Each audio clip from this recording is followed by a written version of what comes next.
wherein a lot of current affairs you must have read whenever you must have been preparing for your prelims examination, right? And some questions, of course, are inspired from current events which are there in news, issues related to development and management of social sector. Social sector means sectors around health, education, nutrition. Questions को पढ़ना बहुत ज़रूरी है. It is very important to read and understand the demand of the question. So the first problem is food. So people in the country are so much poor, many people of course, who are not in a position to afford food as well. People are getting at a very affordable prices certain food grains, which is going to help them.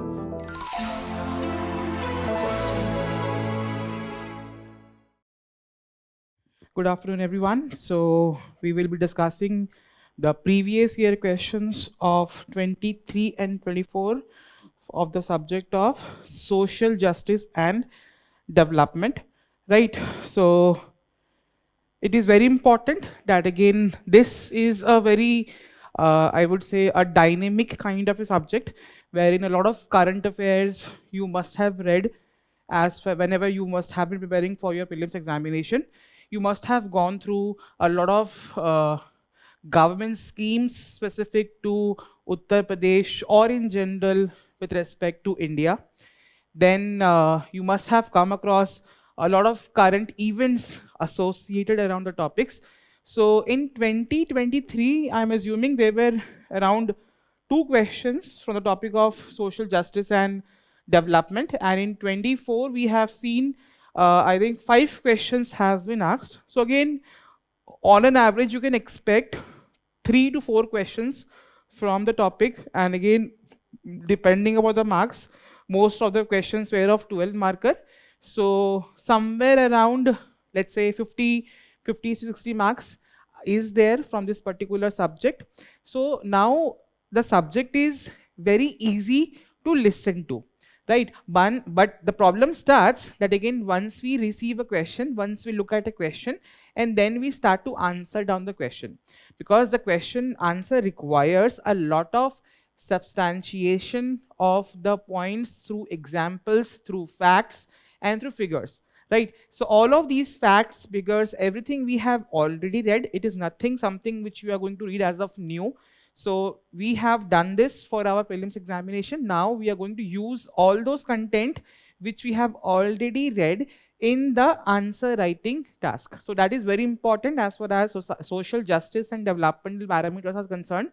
So before that, let's have a quick glance to the syllabus of the examination, because this is where you need to understand the previous year questions is going to give you a hint on what ideas and what themes questions have been there, right? And some questions, of course, are inspired from current events which are there in news. So, but the underlying fact is we need to have a thorough understanding of these 4 to 5 core subjects or core topics which have been mentioned down the syllabus. First is, of course, the developmental process, the role of governmental organizations, of course, the non-governmental NGOs, that is non-governmental organizations. We have read about self-help groups. NGOs were in news a lot of times with respect to the funding, with respect to their functioning. They're acting as a bridge or a last mile bridge between the government and the citizens in terms of service delivery. We have read about self-help groups. There have been an ample number of self-help groups and how they are a very crucial parameter for development of specifically in the rural area of the country. Then there are different groups and associations, donor groups, charities, institutional, and other stakeholders. So again, all different institutions which are imperative for the development process of the country. That is something over here. Then the second part is welfare schemes for vulnerable sections of population. So who are called as these vulnerable sections? The members of scheduled castes, scheduled tribes, let's say women, children, OBCs. Then we talk about transgender, old age people. All of these people are considered as vulnerable sections of society. So again, government has been trying to bring a lot of schemes with respect to welfare of these vulnerable sections. So again, a very important segment of the examination, where again, you can expect definitely one question from at least one vulnerable section of society. right? So a lot of schemes have been there towards SC, ST, women, children, transgender, old age population, right? Around the themes of health, nutrition, education, right? So all of these are the important themes which you need to read up for the examination. So both schemes by central and state governments. Again, specifically look for UP specific schemes as far as these vulnerable sections are concerned. Then performance of the schemes. Again, if there are any schemes, they will ask you to analyze that how far the implementation of the scheme has resulted into the visible results around which idea the scheme was basically made. Then what mechanisms, what laws, what institutions, and what bodies are constituted for the welfare of vulnerable sections of society, their protection, their betterment of these vulnerable sections. Very important segment. We can expect at least one question for the topic over here. Then issues related to development and management of social sector. Social sector means sectors around health, education, nutrition, service related to health, education, and human resources. Again, the demographic dividend of the country, right? Then we have issues relating to, again, the ideas of poverty and hunger and their implications on body politics. Again, so these are the broad topics which you're going to study. Right, so technically there are 4 to 5 themes over here. One is vulnerable sections, one are institutions of development, then we have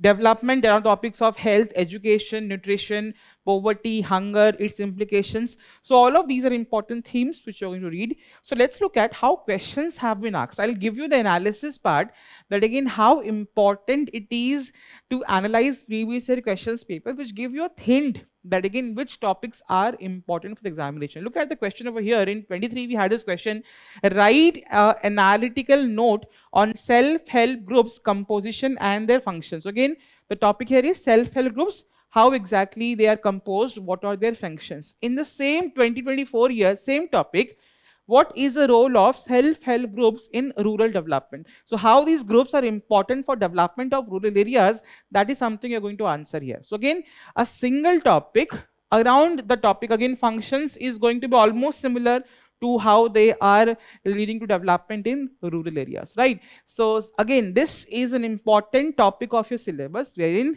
questions will be very specific. There are 4 to 5 themes.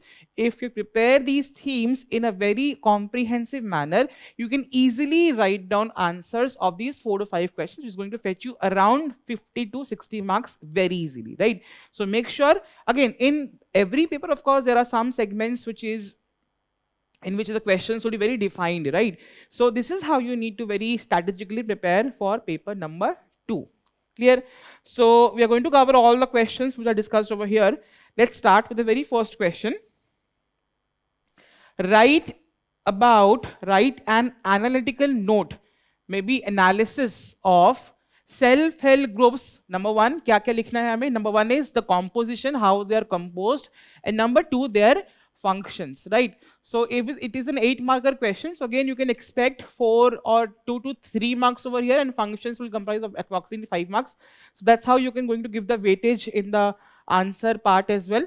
So what exactly are these self-help groups? So again, the name itself suggests us, so they are something in areas where again minimum, let's say 10 to 20 people gather together who have same kind of a background, right? And they come together for a common cause, right? And they form the group, and they govern themselves in their own manner. They do not go for any rules and regulations.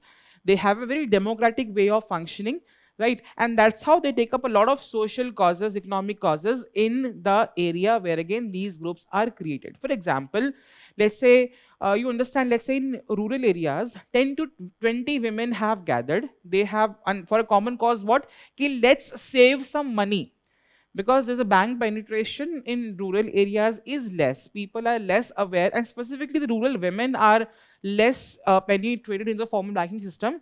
So in order to talk about the idea of savings, right? So what they have done, 10-20 women gathered together for a common cause, what? Let's save money. And the money which are being saved are being given to all, maybe to some of the women of the same group in which who is in need at certain point of time.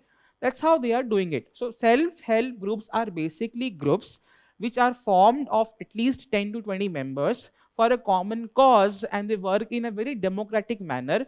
There is no rules and regulations in order to how they're governing themselves. They are regulating themselves itself, right? And now with the growing impact of these self-help groups towards different economic and social causes addressing of society's concern, they have been growing prominence in the ideas of social development in the country, right? So again, even if you have prepared self-help groups, so this is how you can prepare for your answer writing. That again, whenever the topics you are reading, let's say we have read the topic of NGO or we have read a topic of SHG, so you can prepare a standard definition of these topics which is going to be used in any answer irrespective of the question, right अगर यहाँ self help group के बारे में पूछा है तो आप standard definition, कोई भी क्वेश्चन आया, right, you can use the standard definition in your answers. That's how you can smartly prepare for your answer writing component, where again standard introductions and conclusions can be framed before the examination irrespective of the topic. There are certain standard definitions, there are certain standard way forward of certain topics which you can pre-prepare and write down in the answers irrespective of whatever question has been asked. Let's say the question is around the topic of poverty. So we can define poverty, we can give some data on poverty and again address the demand of the question. Similarly, the topics of health, education, hunger, NGOs, all the topics which are there in this social justice and developmental topic, you can pre-prepare their standard introductions and standard conclusions, and that is going to make your task easier in the examination. We are clear on this? So a standard definition, you can use any of them. So self-help groups are basically small होते हैं, छोटे groups होते हैं, 10 to 20 people. Informal, they are not formal government groups, right? And they are self-governed. There are no rules of government which is telling them how you should govern themselves. Largely from women, basically majority of these groups are formed by women only, on similar socio-economic backgrounds, who have same kind of social means social status, economic means paisa. So socio-economic backgrounds formed to promote what the ideas of collective savings, paise इकट्ठा करने के लिए, then mutual support of each other on different parameters of society, then and empowerment. They constitute a key pillar for what? And all of these parameters into what? Grassroots development and financial inclusion in India. And we are seeing that how exactly the growing influence of these self-help groups is leading to the development at a very grassroots level in the country, right? So the question basically asks, what is the composition? So quickly we are going to mention, kaise banti hai, how are these groups formed?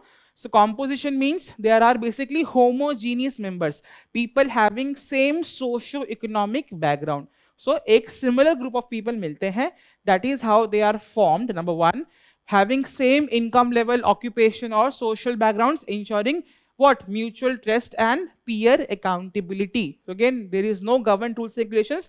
They are, every member is accountable to the task which is being performed by these self-help groups. So number one is what? How they are formed, how these 10, 20 people gather, on what basis, right? Number one is this.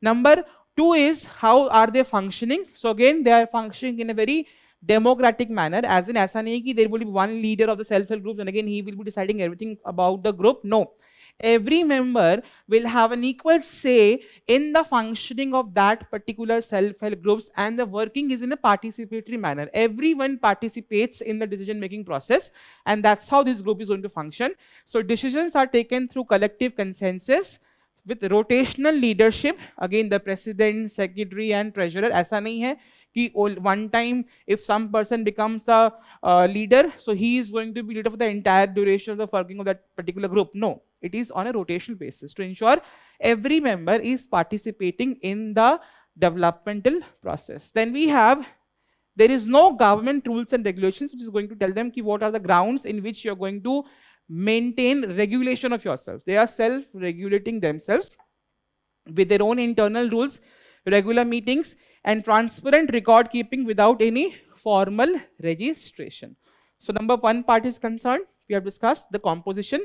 Then we are again, कभी भी लिखो ना तो इस तरीके से लिखिए कि आपको heading clearly रहे, ताकि examiner would get to know कि this student has very clearly written that this is the composition part, and now he or she is switching on to the next part, that is the functions of these self-help groups. Very easy, of course, you must have read. that again, once these groups are coming together, so that is leading to the idea of financial inclusion.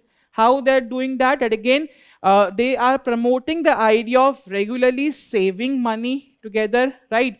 And internal lending to each other, right? So creating a group of capital owned asset. Let's say 20 groups ki 10 to 20 people hai, all of them have gathered, they have let's say collected their money, they have saved the money, and they would have a pool of money, and that pool of money will be given to any person of the group who will be in certain need, right? That is how they are going or promoting the idea of financial inclusion. And now what we have seen, many of these groups are giving a lending money to women entrepreneurs in the rural areas. ठीक है? Problem क्या होता है कि at a very rural areas, गाँव में, the women do not have enough money to start their own business.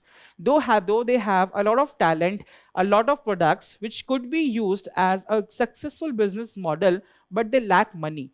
This is where these self-help groups are providing credit to women entrepreneurs, specifically in the rural areas, and of course that is leading to their income enhancement. सबसे पहला क्या हो गया? Income, financial stability. Then the second one is women's empowerment and increasing their bargaining power. So many times you understand, women specifically in rural areas are not independent financially and economically, right? So they have their choices are basically determined by their family itself. But with the self-help groups coming into picture, women getting access to the credit, so their bargaining power in society is increasing. Now they can openly tell that again, if I want to start a business, I can do that, and I have a support from the group where I am a part of, right? That's how you're going to do that. So they have been enhancing the role of financial decision making, asset ownership. So entrepreneurs, let's say a woman wants to start a tailor job, right? So she have an access to get the basic machines with the help of credit provided by these groups. So she is the one who is going to start her work in an independent manner without any family obligations, and livelihood diversification, strengthening women's both intra-household and social bargaining power.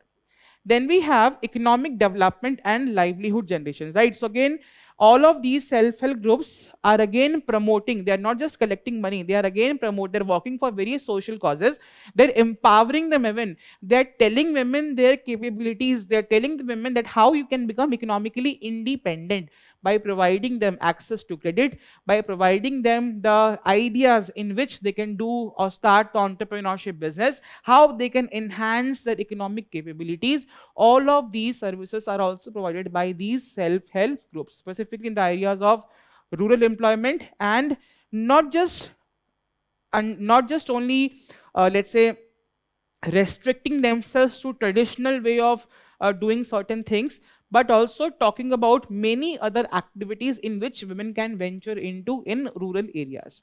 Then we have access to public service delivery. Many times, आपको पता होगा कि there are a lot of schemes which are being launched by the government, but many times you understand whenever you go to the remote areas, the schemes have not penetrated at a very ground level. So in the areas where again the schemes are there, but they are not effectively implemented, so these self-help groups are working as an agents in terms of delivery of these schemes of the government in an effective manner to all the intended beneficiaries. And there are a lot of examples. You talk about ICDS, you talk about Deen Dayal Antyodaya Yojana, National Rural Livelihood Mission, talk about the ideas of Manrega. All of them, they are making the rural people aware about the government schemes and holding government accountable that if the schemes are not implemented if in an effective manner, right? Example is the allowed tribal women of Gumla, Jharkhand, which is again under the mission of Mission Ragi, have improved the nutrition outcomes while enhancing at the very same time farmers' income. Okay?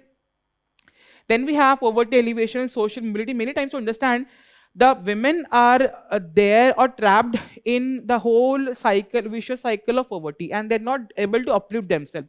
with the kind of support these SHGs are providing, women are coming out of the whole poverty cycle.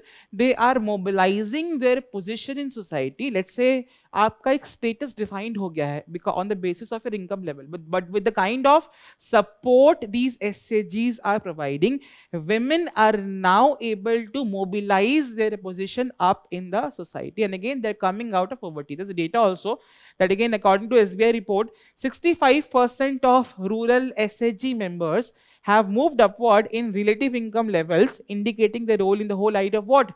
Growth. Growth is not seen, actually it is seen as an idea of inclusive growth. Then we have pressure groups and political participation. Many times these SHGs are acting as pressure groups. Maybe sometimes governments are launching schemes, sometimes political party members or the members of local government are doing their task, but again they are not effectively doing their task.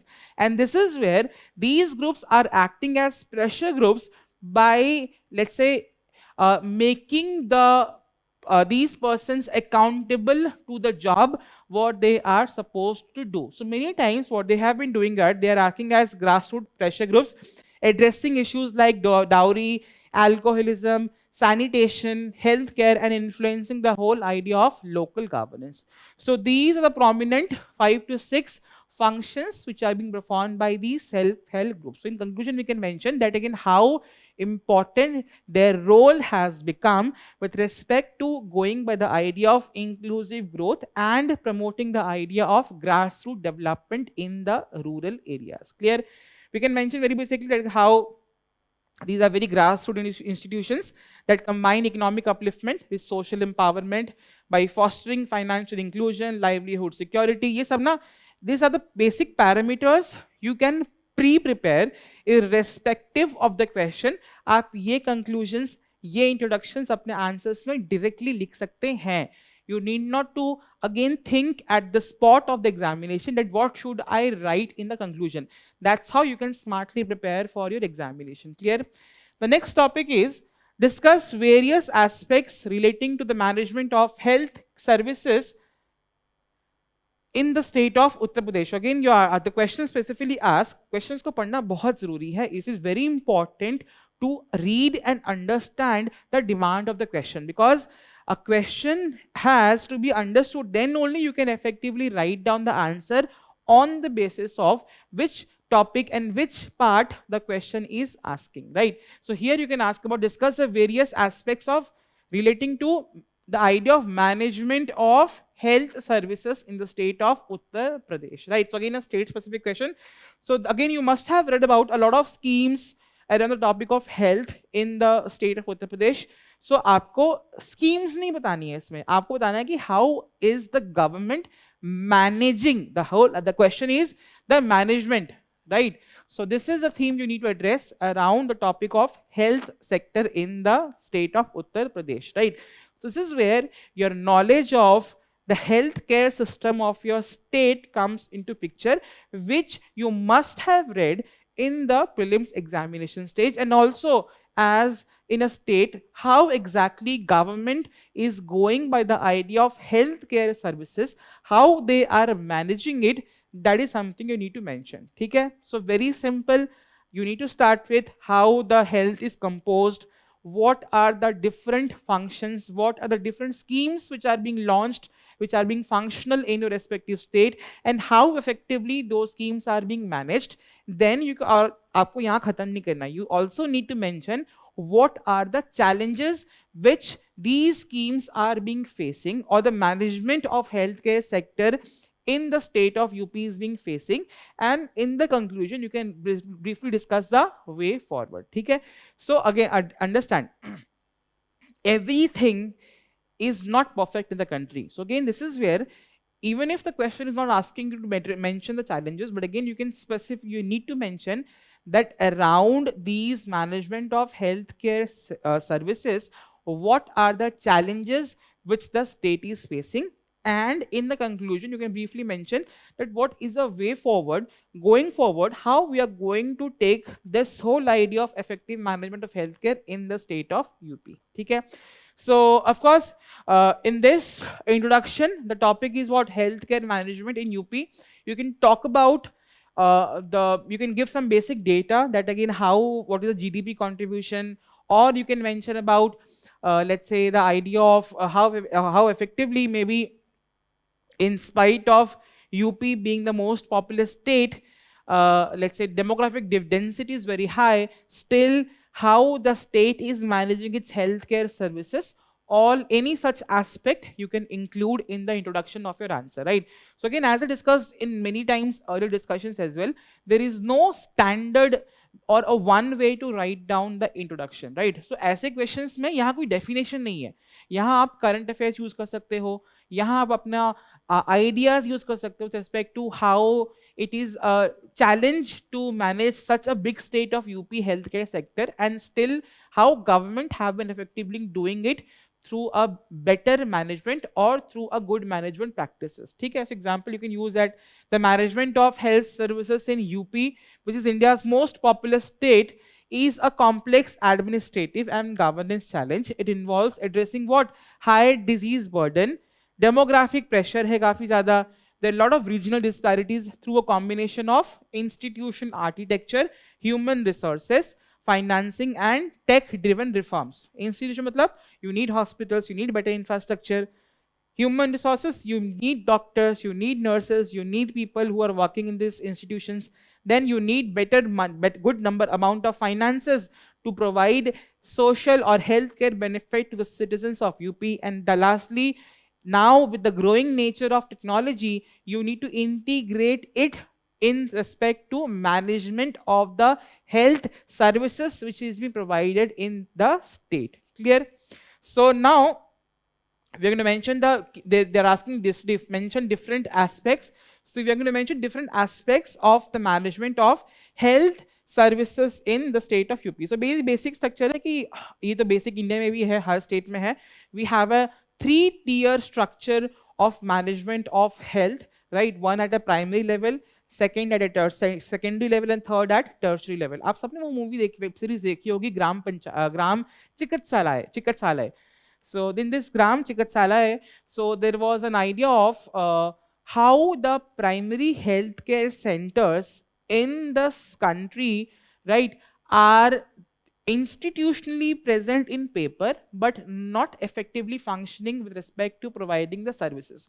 And they have a very major role in promoting, or maybe they are the first areas or first line of health service which is being provided to people who are in need, right? So this platform, this primary healthcare sectors have to be very strong, right? So पहले बता देंगे हमारा functioning कैसे होता है, how exactly the health services are being functioned in the state, right? So we have primary health centers, we have sub centers, we have PHCs which has a first point of contact specifically in the rural areas. Then we have secondary level पे we have CHC, community health centers and district hospitals which function as a, यहाँ से लोग ठीक नहीं होते, then again doctors are referring to the secondary areas. And then for government and private medical colleges, they are the ones who are providing high level of or better institutional health services, such like we have AIMS in Gorakhpur which is providing super specialty care. So this is basically the 3-tier healthcare system of UP. Then we are going to mention about infrastructure expansion. So around the topic of infrastructure, so what we have been trying to do with respect to managing it, कि every district should have one medical college, so that there is no idea of people moving from one district to other in the search of health services, right? So ये program चल रही UP की, this is how they have been managing it, कि what they have planned, we are planning for one medical college. Medical college means a tertiary center or a specialized center of health services in every district, which is going to make the process of health services very easily accessible to people in a particular district, and they need not to move beyond their district for a tertiary or a specialized level of health services. Clear? Then we have this health and wellness centers, right? So what we are trying to talk about, that again, apart from the basic, there are a lot of health and wellness centers, again in this whole web series, it was being discussed that again, people are not talking about diseases which are beyond the physical, let's say, suffering. People are not talking about mental health, right? Not talking about how we can maintain good hygiene, which is very important for good health. People are not talking about how preventive steps could be taken to stop getting affected from certain basic diseases, right? So this is where we are talking about health and wellness center, where again all of these things are being provided, and that is being done in the state as well. How that the conversion of the whole PHCs and primary health centers into Ayushman Bharat, the flagship schemes of the government of India, health and wellness centers, AWHCs, and to deliver a comprehensive primary health care over there, which is not only comprises of dealing with diseases, but also talk about the preventive health care which could be taken up by the people, right? Emphasis is on what? Preventive, promotive, and curative and rehabilitative services closer to the communities. Then we have human resource management. So again, on the ideas of, we have discussed we need people who are going to provide these services. We have seen that there are institutions, there are hospitals, but there are less number of doctors, there are less number of nurses, there are less number of administrators. So this is where the state is enhancing the human resources in the area of health services by the ideas of mission Nirmaya. So again, ये missions आपको लिखने हैं, ये examples आपको लिखने हैं in your answers. This is something you must have read. You are going to use them in your answer writing over here, right? To transform nursing, paramedical and midwifery education, addressing chronic healthcare services providing shortages, and deployment and incentivization of ASHA workers. ASHA workers are basically aggregated social health activist जो जाती हैं schools में या basic talking about the ideas of institution delivery, the benefits of it, talking about the ideas of how the pregnant women can take care of their health, right? So that again complications would not come down in the ideas of delivery, right? Talking about promote, and this has led to substantially benefiting and again improving on the basic parameters of MMR and IMR in respective states, right? Health and immunization and disease surveillance. Then health financing and insurance. Many times problem आती कहाँ पर है health में? where does the problem comes कि once I am ill, I struggle to go to the hospital because I have less amount of money, and health is a parameter which is taking a lot of toll on one's income or one's expenditure which is being concerned. So out of pocket expenditure क्या होती है कि if these primary health centers or secondary health centers or tertiary health centers which are run by the government are not functioning in a proper manner, people will have no let's say resort than to go for private practitioners. And these private hospitals, of course, they are charging fees, right, which is higher and non-affordable by people of some humble background. This is where we are talking about by giving them certain kind of insurance schemes with very less amount of premium. For example, we have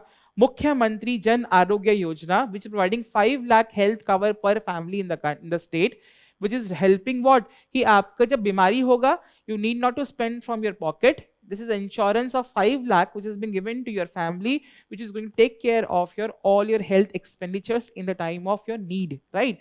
You can quote them. Then maternal and child health services. Again, we have seen that again India, of course, has substantially improved on the parameters of MMR and IMR, but still a lot need to be done. And there are schemes, for example, Janani Suraksha Yojana, Mission Indradhanush, promoting institutional deliveries, immunization program, talking about the nutrition of both women and children, right? Improving the conditions of IMR and MMR outcomes in the state. Then we have digitalization of health services, very important component, where again, now as with the development of technology, there has to be digital records which has to be maintained. For example, let's say you are in one of the rural areas of UP, you have gone through a PHC. Now PHC is referring your case to one of the AIMS in the state, right? So you need not to carry the entire file of yours. Your data will be uploaded, and that will be accessible across all the hospitals in your state. Plus, a lot of times the idea of telemedicine, the idea of teleconsultation of doctors are being available with the help of this digitization of healthcare sector, right? So we have a lot of schemes implementation of Ayushman Bharat digital mission, Abha IDs for digital health records, data-driven planning and monitoring, which is enhancing, of course, transparency and continuity of care at all three levels of services. Then telemedicine, remote access, we have seen in Sanjeevni is connecting remote populations with specialist doctors, reducing geographical barriers and travel costs. So you know, to travel, just a teleconsultation is going to solve your problems for basic health concern, right? But are the how exactly the management of healthcare sector in the state of UP is being done. But of course, there are some challenges. Again, वही challenges basic है जो सारे schemes में आती हैं. Poor health indicators, in spite of working in terms of improvement of both mother and children health, we are seeing MMR and IMR still present, which is above, of course, the national average. Rural urban disparity hai still. There are many specialist doctors which are available in the urban areas and less penetration is there in the rural areas. Then we have high disease burden. There is a lot of communicable and non-communicable diseases which are still present in the state. For example, Japanese encephalitis in Purvanchal region, along with non-communicable diseases. For example, talking about obesity, hypertension, you talk about diabetes, all of these problems. Then we have governance and coordination issues. There is a very weak interdepartmental coordination, health, sanitation and water, which has to be interlinked. सब चीज को mix करेंगे तभी एक better health बनेगा. If you're having better good water, then of course it will lead to good sanitation. Good sanitation leads to what? Good health. But ये तीनों में coordination नहीं है अभी, right? And the shortages of course trained manpower. In conclusion, we can mention again how the state, of course, have been performing well, but there are significant reforms which are needed, which is going to improve the functioning and the management of health sector in the state of UP. यही इसका around होगा, आपको इसके around conclusion लिखना है. Clear? The next topic is again I think 23 का दो question थे. 24 में we have this first question. Review the contribution of public distribution system PDS in the poverty elevation of the state or of the country in general, right? So poverty, again a topic tha syllabus mein, poverty and hunger, issues around the topic of poverty and hunger. So we have this whole public distribution system. India has the largest let's say working of this social sector scheme around providing food grains at a very affordable prices to vulnerable sections or people who are living at a certain level of income, right? And this is where the NFSA Act, National Food Security Act, talks about providing food security to all the people living below poverty line. So there are public distribution systems which are providing grains at a very subsidized prices. So agar khana, the basic garibi kahan aati hai? That people are poor, they cannot afford food, and that's where the struggle. So let's make their struggle easier by providing a very affordable food, so they do not need to think about only food.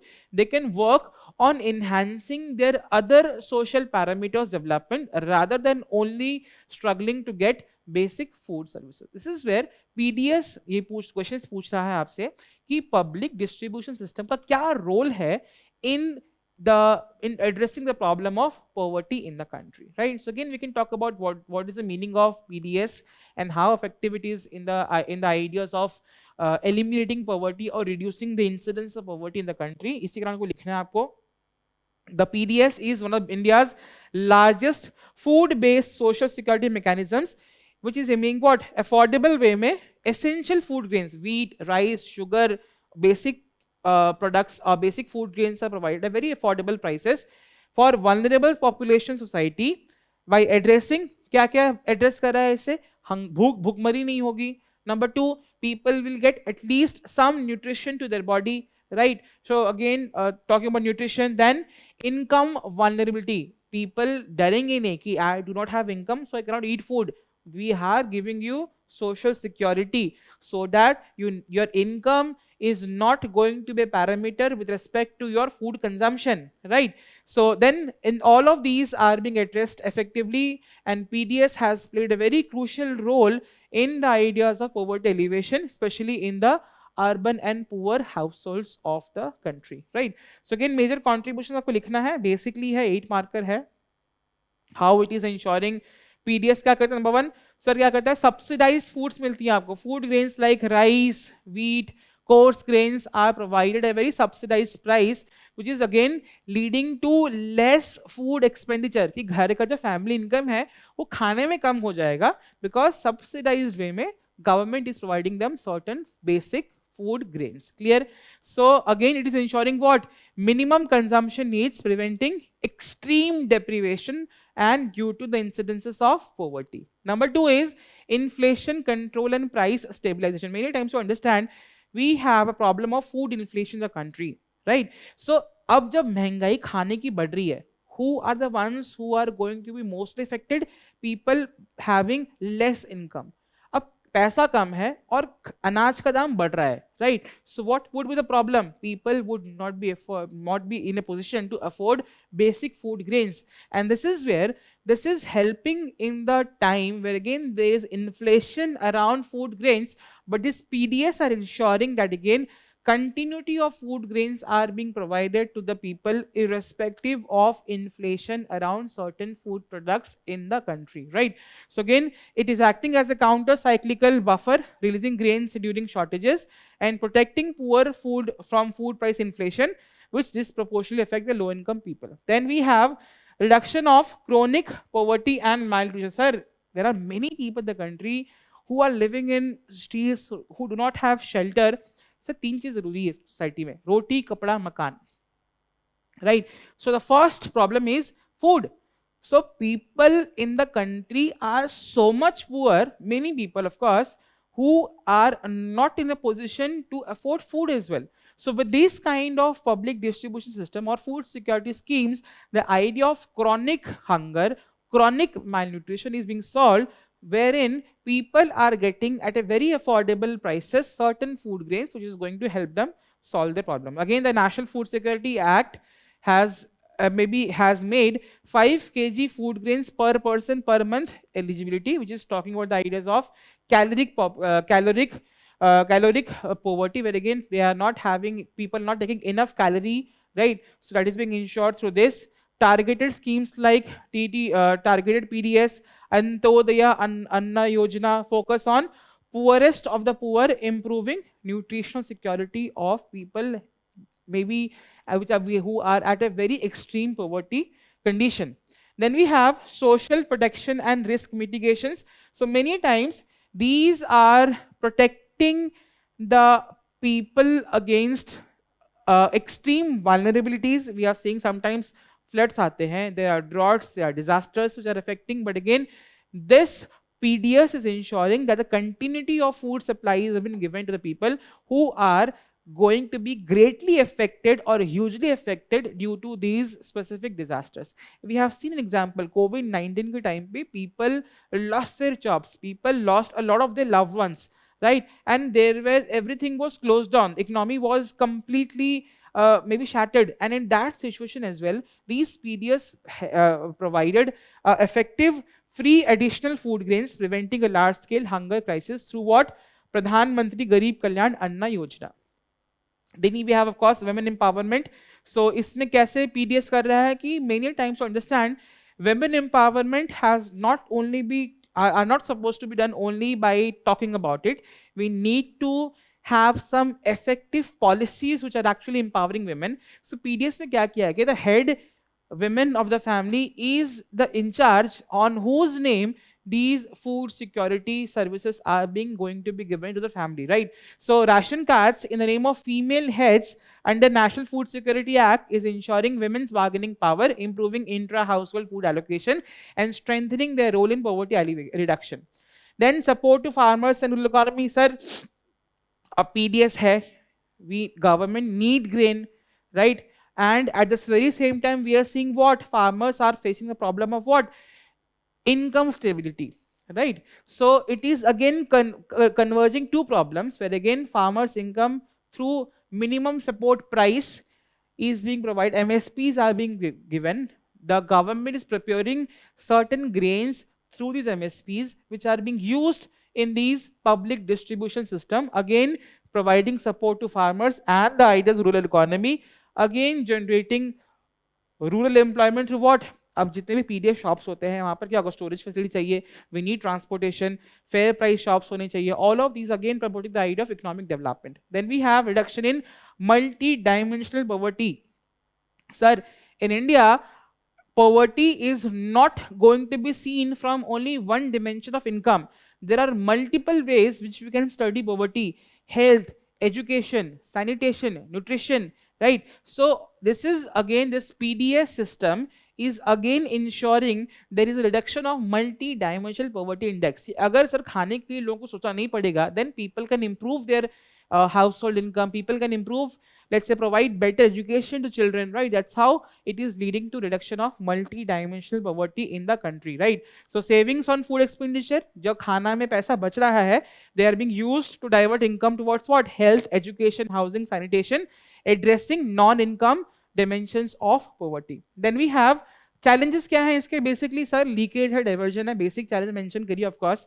Then targeting errors, many times certain households are not included in the list of people who are going to get benefit of such them, right? So exclusion of genuine poor and inclusion of non-poor households, like, which is diluting the effectiveness of the program. Then we have quality and timelines issue. Sometimes poor quality of grains are provided, कंकड़ होते हैं उनमें, right? Sometimes we see irregular supply of food grains, कभी चावल आ रहा है, कभी आटा आ रहा है, कभी गेहूं आ रहा है. So this is some systemic challenges which is there in the PDS system which needs to be reformed, right? So conclusion में वही लिखना है कि India's PDS remains one of the largest, world's most significant anti-poverty programs, but recent reforms such as Aadhaar seeding, digitisation, ये सब improve करने के लिए हो रहा है पीडीएस मैकेनिज्म को. One nation one ration card have strengthened transparency and portability. With continued reforms in this direction, PDS can remain a very, or PDS can claim a very cornerstone in the ideas of poverty alleviation and targeting food security in the country. Clear? So basic challenges के around, and in optimistic way forward, we are going to close the answer. Clear? Then the next topic is देखो same question है, just a second. What is the role of self-help groups in rural development, right? So we have seen who are self-help groups, where again 10 to 20 people gather. Again question अगर यही आया है same, we have read the definition of SHG, can't we use the same definition here as well? Yes, that's how you are going to smartly prepare for the examination. One topic, one definition can be used in multiple answers in which same theme is there of the question, right? But हमने discuss किया functions of SHG. So all of these functions are similarly, are of course going to be similar as pointers in this answer as well. कि कैसे SHG, how it is leading to women empowerment, addressing various problems of rural areas and effectively dealing the ideas of grassroots development in rural areas. Clear? Same he theme है, right? Very quickly we're going to see that. So again, same question, same definition, you can use them. Then हम आते हैं role of SHGs in rural development. So how they're doing it? Again same, they're providing money, money is being collected. Same देखो, same ही है, nothing different. Theme is of course same. Functions जो रहेगा वही functions यहाँ भी करेंगे ना rural areas में. So again what they are doing is promoting the ideas of regular saving, providing micro credit through self-help groups, bank linkage programs. So यहाँ थोड़ा सा आप explain कर सकते हो certain schemes which are specifically run by these SHGs in collaboration with government in the rural areas. We have an self-help group bank linkage program where again bank is interlinked with the savings of these SHGs which are providing micro credit to the people. Example, so again इससे क्या होगा फायदा? So sir, in the rural areas, what is the bigger problem? Problem कहाँ आती है कि people do not have access to banks. Big banks do not have their let's say setup over there. So people, whenever they need money, they do not have an access to credit. and they do not have an access to formal credit lending. So what they go for, sir, घर गिरवी रखते हैं, middlemen होते हैं, money lenders in the village, which charges them hefty interest rate, very high interest rate, 3 times, 4 times to what the standard bank are the standard banking charges, standard banking interest rates, and that is leading to people getting into the vicious cycle of poverty, right? So that's how obvious self-help groups, जो informal money lenders है ना, ये went out हो रहे हैं rural area से, again promoting the idea of credit access and financial inclusion. Then again, of course, women, mostly these SHGs are led by women. So again, it is actually on ground doing the task of women empowerment. Women are coming forward, women are talking about their issues, women are openly talking about certain traditional taboos around menstruation, female hygiene, right, and all such issues, right? So that is where they are helping women both financially, socially, economically in enhancing their decision making, social status, confidence, and bargaining power. Leadership development through programs like, again, we have discussed all of those. Kudam Shri is a Kerala leading let's say SHG, which is providing a lot of help around the topics of social securities. Then we have livelihood promotion and income generation. So again, SHGs are promoting the idea of income generating activities. They are again imparting that again on which domains people can start working, which is going to give them certain amount of income. Examples are dairy, poultry, handicrafts, food processing and micro enterprises. And again, इसमें सिर्फ यहाँ नहीं रुक रहे हैं, सिर्फ बता नहीं रहे हैं, entrepreneurship mentoring is being provided, hand holding them, guiding them also that how they are going to go and maybe navigate in their business processes, how are they going to get money to run their businesses. All such support are being provided by these self-help groups, right? Skill training, entrepreneurship support, market linkages, and boosting rural employment. We have social development and community mobilization. So they're acting as agents of what? Ki rural areas mein there is a less talking about sanitation, nutrition, health awareness, education, gender equality. So these SHGs are talking about these social causes, and support is getting from what? Gram Sabhas, Gram Sabha ko support karti hain, social audits, village developmental programs, right? Strengthening social capital. Then it is also helping with respect to improving the local governance in their region, right? By providing support, of course, to the Panchayati Raj institutions, promoting participatory governance, transparency, and holding them accountable to the task which they are supposed to do. Then crisis management and social safety net.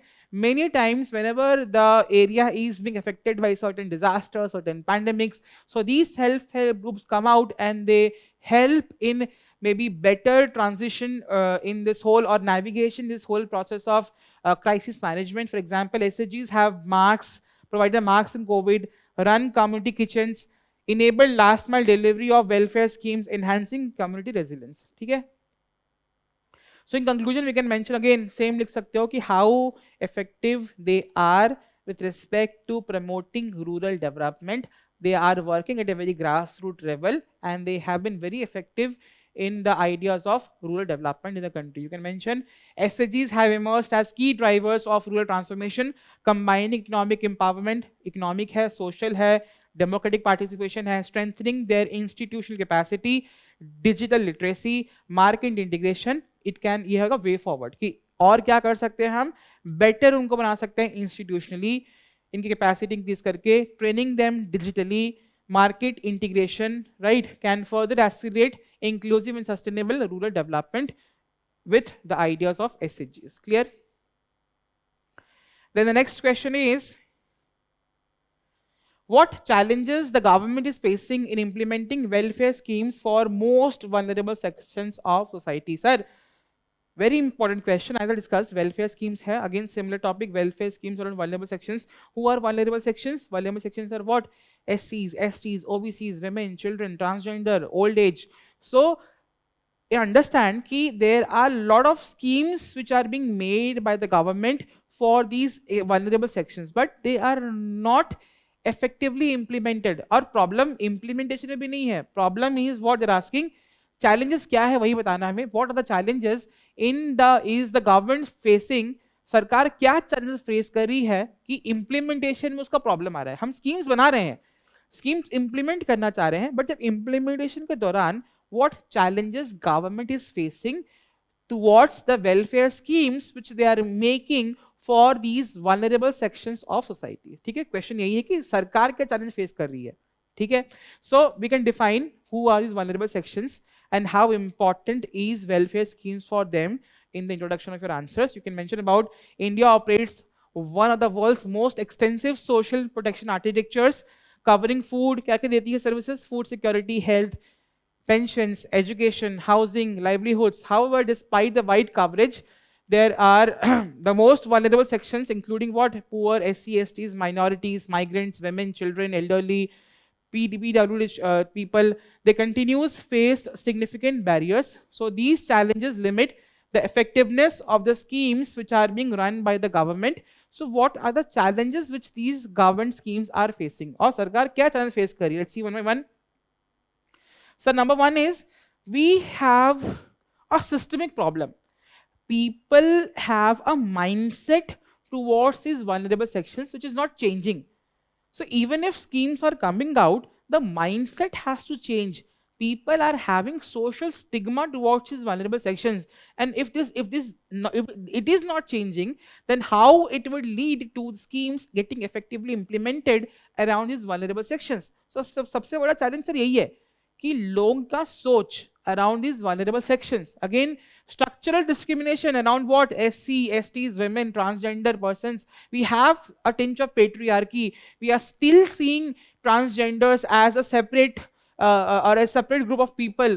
We are still there is still a problem of class discrimination, caste discrimination, specifically in the rural areas. तो जब ये सब systemic problems हैं, तो ये schemes effectively implement होने में time लगेगा, right? And that's a major problem. So social norms often undermine the benefits of welfare schemes even when formal eligibility exists. Then we have regional diversity and backwardness. Again, एक तो हो गया, there is some regions, there is a different problem. Other regions have different problems. Again, the diversity on a regional basis plus the backwardness of a region is again a crucial factor. Example, wide interstate and intrastate disparities on socio-economic development hinder the uniform implementation. Sir, एक scheme हम लाए STs के लिए, but sir UP के एक section में STs की condition is different from a different district of UP which have a different problem. Right? Here people are, let's say, developed on certain parameters. Here people are not developed on certain parameters. So how a single scheme targeting these groups can function given the fact they have different, let's say, problems? That is the discussion over here. So implementation of constitutional welfare principles such as social justice and inadequate livelihood. Aspirational and remote regions face capacity and infrastructure constraints. Then we have tied nature of funds. Sir, कभी कभी जितनी भी सरकारी की schemes आती है, the government schemes come with certain kind of condition कि let's say if a scheme is being announced for, let's say, child, let's say a girl education maybe, or maybe let's say old age homes development, so it comes कि it can only be used for that section of population also only. अब मान लीजिए मेरे state में और मेरे district में I have get funds to use for, let's say, education of SCs and STs in my district. Now I think STs education is one. I need to work more towards girl education, but the fund comes with a condition that again you can only use that fund for that purpose only. Problem यहाँ आती है कि there is no autonomy which has been given to the administration with respect to how they are going to use the funds as per the need, right? That is the area. A large share of welfare schemes is scheme specific tied grants, right? इनका tied है, limiting flexibility of local governments to address context specific vulnerabilities leading to inefficiencies. Then we have inadequate devolution of local bodies. Sir, local bodies are the ones who are going to let's say help in this particular direction, right? But still what is happening? Local governments को powers ही नहीं मिल रही हैं. State governments are not devolving and not giving them powers. There's a problem of FFF, funds, functions and financiaries. right? So again, funds, functions, and functionaries to panchayat institutions weaken the local level implementation and monitoring. Local bodies often act as implementers without decision making authority. Then we have resource responsibility mismatch, right? So the responsibilities which are being given to these respective states to implement those schemes are not matched with the amount of manpower which is present, right. So problem कहाँ आ रही है कि काम बहुत करना है लेकिन लोग कम है काम करने के लिए. That is the problem here. Responsibilities assigned to states and local bodies are often not matched with adequate financial and human resources, impairing service delivery and grievance redressal. Then we have exclusion errors. Many of the intended beneficiaries are not included or are excluded from the schemes, example, due to lack of Aadhaar, ration cards, bank accounts, low literacy, inability to opportunity cost of daily wages required for enrollment and compliance. कि लोग effect जो actual needy people है, they are not coming in the system itself.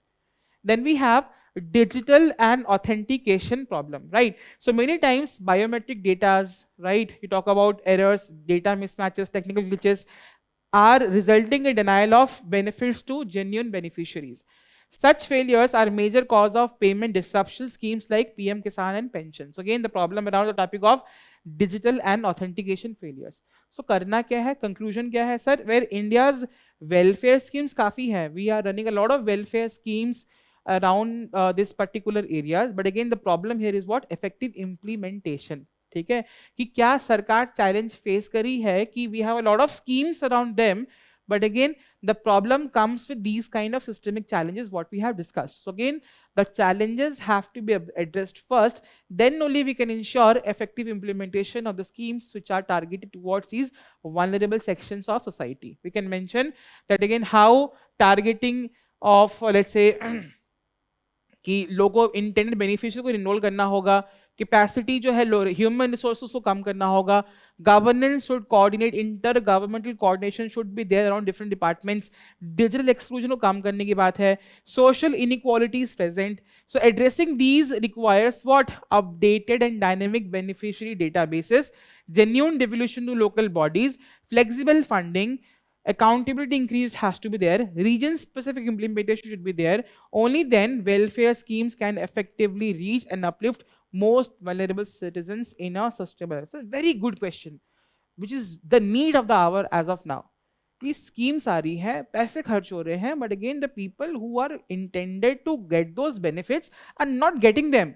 So the challenges which is there with respect to non-implementation of these government schemes have to be addressed first, so that the wise or the task of government, which of course it is doing on the topic of these vulnerable sections, should reach them, and again that's how they are going to uplift their position in the society. Then we have the next question. The labor class of the country has been significantly affected by the new economic policy. Explain. So यहाँ आपको पता होना चाहिए sir हम new economic policy किसको बोलते हैं. So in the year 1991, after the severe BOP crisis, India led for what we call as LPG reforms. So इसी को बोलते हैं हम the new economic policy. So the new economic policy refers to the 1991 reforms which talked about the ideas of liberalization, privatization and globalization. So what is the idea of liberalization? So we need to be liberal in the way economy is functioning. There were times where again there were a lot of red tapeism, government ease of doing business was very much screwed, right? And this is where we talked about liberalizing the economy, making the task of doing business in the country quite easy.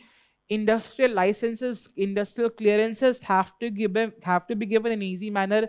Then what is privatization? Many of the government was controlling major things which are being done in the country. For example, bread बनाने से लेके दूध बनाने तक, everything was done under the control of government. So it was told, let private player get included, because we have seen due to government involvement everywhere, that is leading to inefficiency in terms of certain things, and that is we talk about privatization. Globalization means the economy was a closed economy. Now we need to open the economy. Let's private companies and should come down over India. Indian companies should go abroad. Services are to be integrated. So again, that's how LPG reforms were introduced. Now the question asks ki how the labor class of the country is significantly affected by these new economic policy. Both positives, negatives, dono hai. That's how we are going to mention them. Right. So you can talk about that again. It has something which is called as a structural shift in India's development strategy. While it accelerated the economic growth and sectoral diversification, it also restructured the labor market. Sir, बहुत चीजें change हुई. We are going to discuss one by one. Very interesting question. So let's discuss one by one. What are the positive impacts? Sir, LPG हुआ. We had globalization. So many foreign countries were coming up, right? So the IT sector of the country evolved, right? Computers, big companies come up, they wanted employment. So service sector employment increased. That's how it is. So rapid growth in IT, services, telecom, retail, construction, export-oriented sectors, all of them created new avenues of employment. Clear? And the rise of micro, small and medium enterprises and startups generated जो traditionally India में सिर्फ farm jobs थे. Now with the coming of these reforms, there were coming up of small companies, small startups, right? And that led to people going beyond the agricultural jobs to non-farm jobs and reducing excessive dependence on agriculture. सबसे बड़ा positive ये था, अच्छा हुआ. Then people who were only skilled in the agricultural sector, now with the opening of different type of avenues in service sector, manufacturing sector, different sectors, people were getting skilled also, and globalization has made that possible, right? So increased demand of skilled and semi-skilled labor boosted vocational training, technical education and digital skills. Workers in organized services experienced higher wage growth compared to the pre-1991 period. Then greater labor mobility. Now people were easily moving from one region to other region for better opportunities of job, right? And this was due to the new economic policy itself. Globalization aaya, people were moving abroad for better opportunities. People were moving across different states where again industries being set up, right? So that led to the mobilization of people or workers in the country, right? So urbanization and regional industrial hubs expanded internal migration, enabling workers to access diverse employment opportunities beyond traditional sectors. Sir, negatives ज़्यादा था यहाँ पर. One is informalization and job insecurity, right? So बहुत time ये हुआ कि with the NEP or the new economic policy, contract labors की बात आई कि एक काम है ना, इतना contract है, and that is where the non-permanent nature of jobs emerged. Contractual job emerged. Then again, outsourcing, people were outsourced, casualization of labor, and again that led to over 90% of India's workforce remain in an informal sector, जहाँ job security नहीं होती है. Problem as of now as well.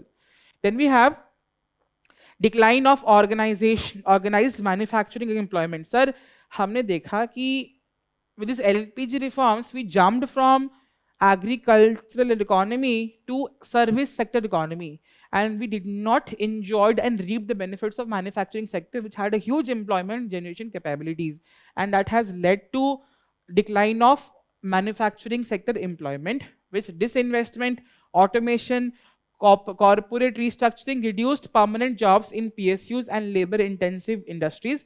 Flexible labor practices increased employment per capacity around the industrial workers. Then we have wage inequality and stagnation. Sir, low skilled workers, of course, जब development हो रहा है country में, people are not getting skilled enough.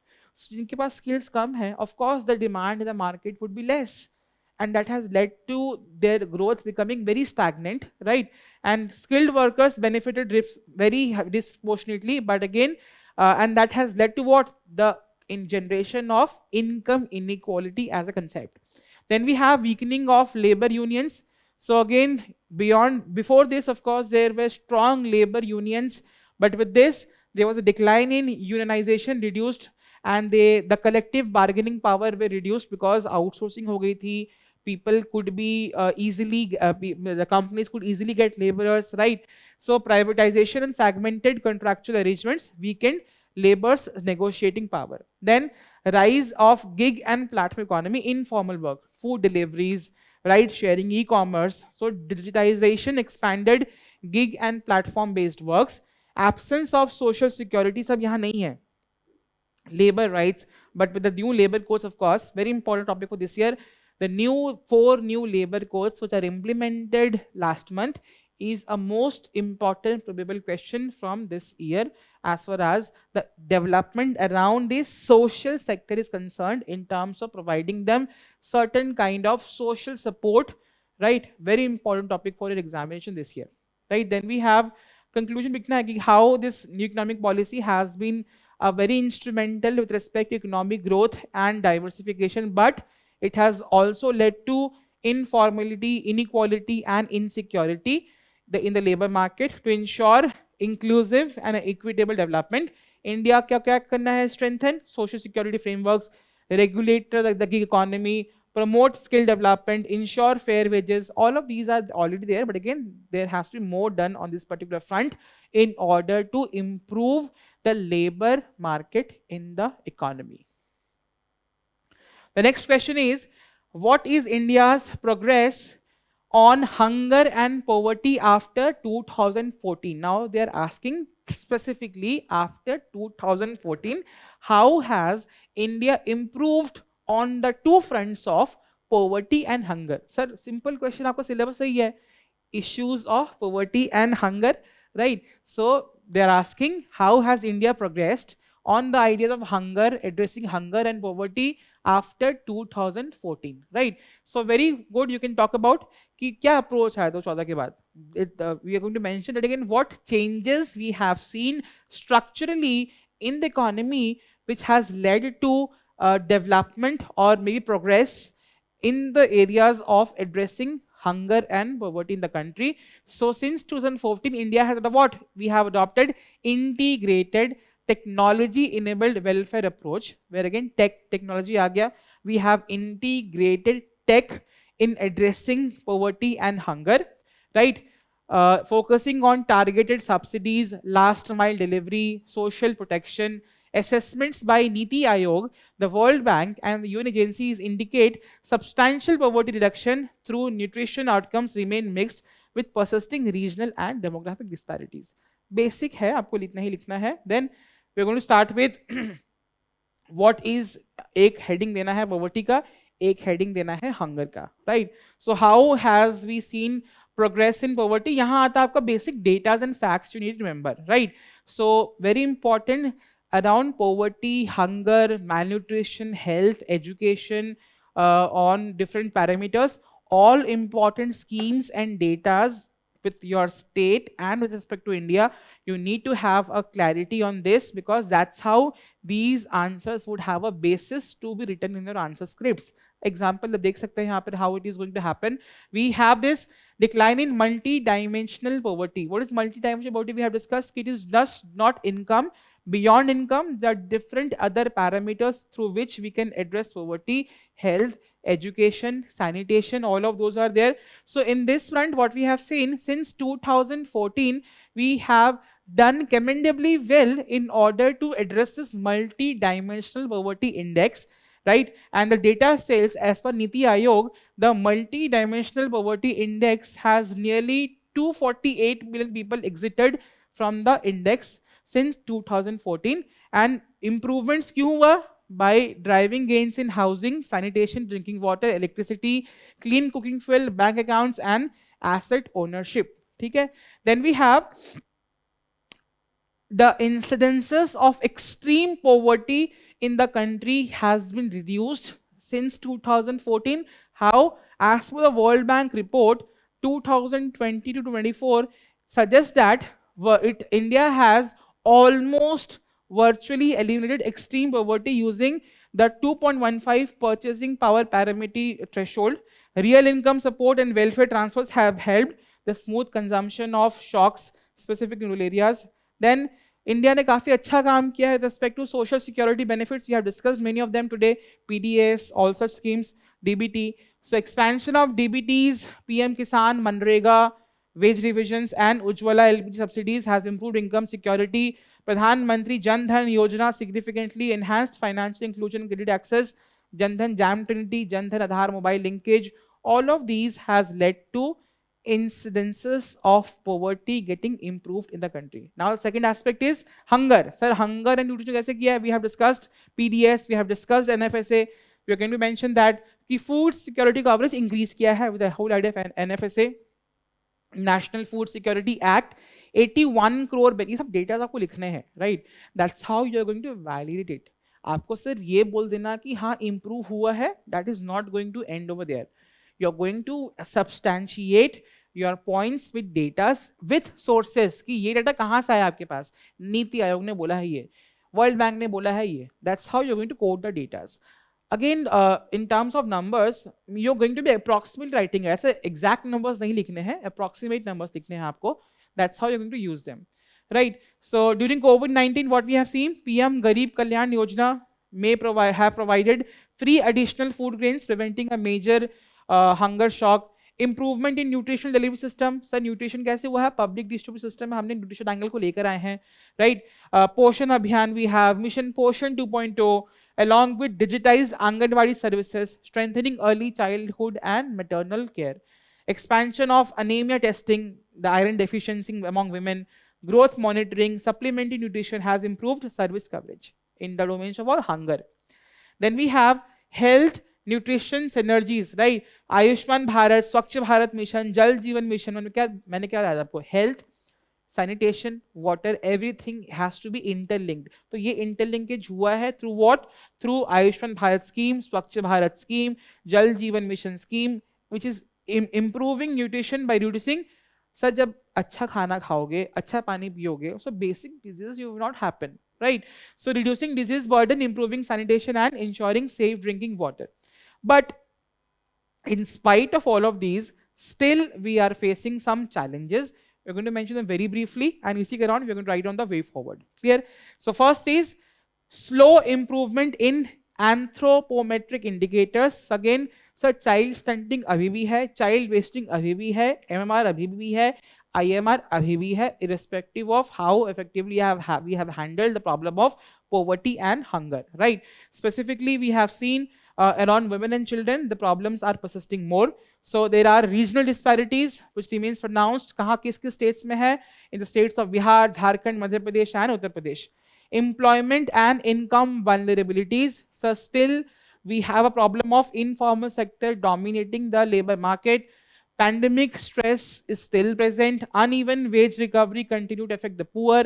We have urban hunger and migrant exclusion. In spite of having one nation, one ration card scheme, migrant workers still face documentation gaps and portability of the ration card problems, specifically in the urban informal settlements.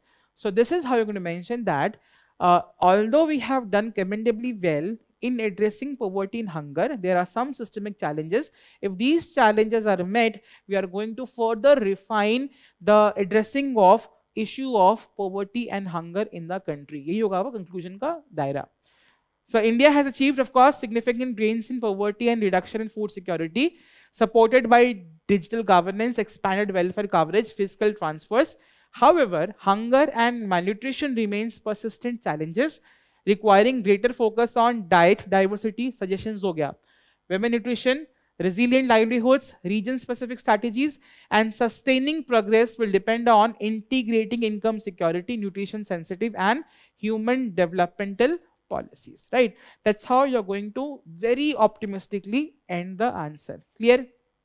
So with this, we come to an end of the topics of social justice and development. So the underlying idea, of course, here is, again, there are 4 or 5 specific topics in the syllabus which I have discussed initially. That syllabus you need to go through very carefully. All current events around that topic you need to refer very carefully. All prominent schemes, specifically in the state of Uttar Pradesh, around the topic of health, education, malnutrition, poverty, hunger, how state have been performing them, what all prominent schemes are there, important government data around the topics of poverty, hunger, education, malnutrition, vulnerable sections you're going to remember. That's how you're going to fundamentally prepare entire syllabus in a very structured manner, and you will be able to solve all questions in the question paper, which is going to give you a good mark as far as the topic of society, social justice and development is concerned. So keep on practicing, work on these parameters, and again keep practicing, attempt the test series provided by VisioIAS. That's how you're going to effectively prepare for the upcoming mains examination. Thank you so very much and all the very best.